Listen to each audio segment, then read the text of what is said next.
What's up guys, I'm Tori and today I'm going to show you how to clean the bottom of your pans using just baking soda and vinegar. I have pot racks in my kitchen which are very useful, but this also means that my pans are always visible to guests. That being said, I really wanted to make sure that they were clean and presentable. I decided to go with baking soda and vinegar similar to what I used to clean my fridge. And I'd say it worked out really well. You can check out the before and after right here. As you can see, the before was just absolutely gross. I went a really long time without cleaning them, and the after is much better. It's not perfect, but it did come a long way.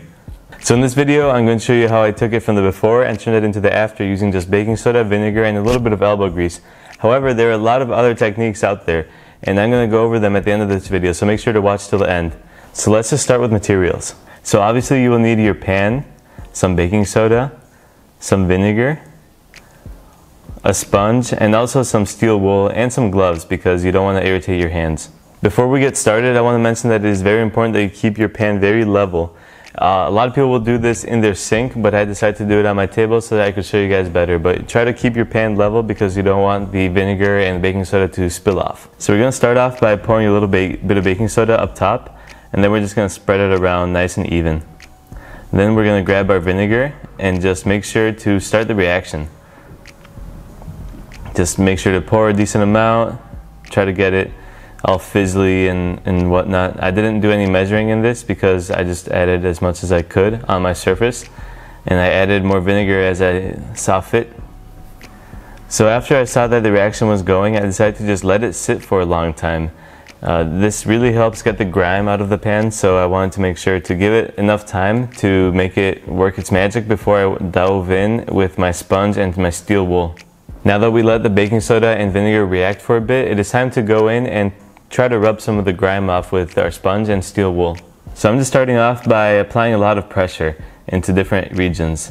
I try to reach a little bit of the baking soda and vinegar, and I try to just push what I can out with the steel wool and the sponge. I felt like the sponge wasn't as effective in getting a lot of the tougher spots out, but it was quite effective in getting some of the less stubborn areas out. The steel wool is definitely what will get the majority of the tough bits out of this pan. But I still like to pull in the sponge once in a while if I needed to soak some up or whatnot. After I got all that out of the way, I decided that my pan could use another go. So I decided to add more baking soda and more vinegar. And you can really repeat this process as much as it is necessary to get all the grime off, or as much grime off as you want. So I did the similar thing. I just applied the baking soda, vinegar, and let it sit for a while. Then I came back with my sponge and my steel wool, and I just worked in. The baking soda and vinegar will get a lot out in itself, but you really got to dive in and really push a lot of it off. I did find that it was helpful to grab a stick or a fork to get some of the little corners out, because it is hard to reach in there with just your steel wool or your sponge. After 2 cycles of adding baking soda, vinegar, and then letting it sit for a while, and then coming back with my sponge, my steel wool, and some chopsticks to get little bits out, I felt comfortable with where my pan was at, and I decided to just call it a day. However, if you do need more, you can just keep on repeating the cycles and get more of that grime off. While you're actually rubbing everything off, it is kind of difficult to see the progress that you've made because you can still see all the nasty marks on there. But if you see the before and after footage like I'm showing you right now, you can really see that I did make a big improvement. Even though the end product isn't perfect and there's still a lot of nasty marks on there, I still feel like I took it from something that was just nasty to something that is a lot more presentable in my kitchen, and I'm happy with it. I would say that my pan is particularly gross because I hadn't washed it in about a year. I would definitely recommend you not wait this long to wash yours because it is a lot more difficult to wash after you let it really build up for a while. Now that I showed you how I did it, I want to tell you about other popular methods online and why I decided to go with my method instead. So if you have very stubborn grease marks on your pan, you can use oven cleaner to clean it. The reason I didn't want to use oven cleaner was I didn't have any at home. You can totally use that to clean your pans too, and it should work really well. The other very popular technique to cleaning pans is to use something called Barkeeper's Friend. And this product actually looks very good from what I've read online. However, I didn't have any at home, and I assume most people watching this don't have any of that at home either.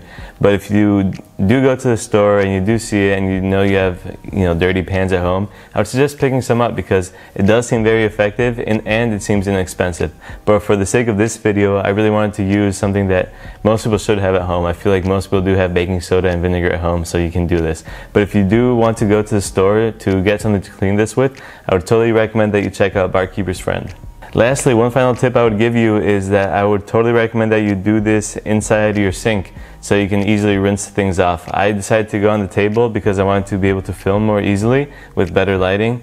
However, it did get very, very messy, and it is very, very hard to keep everything from spilling onto the floors, and if you don't want your whole place smelling like vinegar, I would totally recommend that you do this in your sink. However, if you have a very small sink, or if you can't use it for some reason, you can totally use a bucket or maybe your bathtub or anything like that to clean your pans.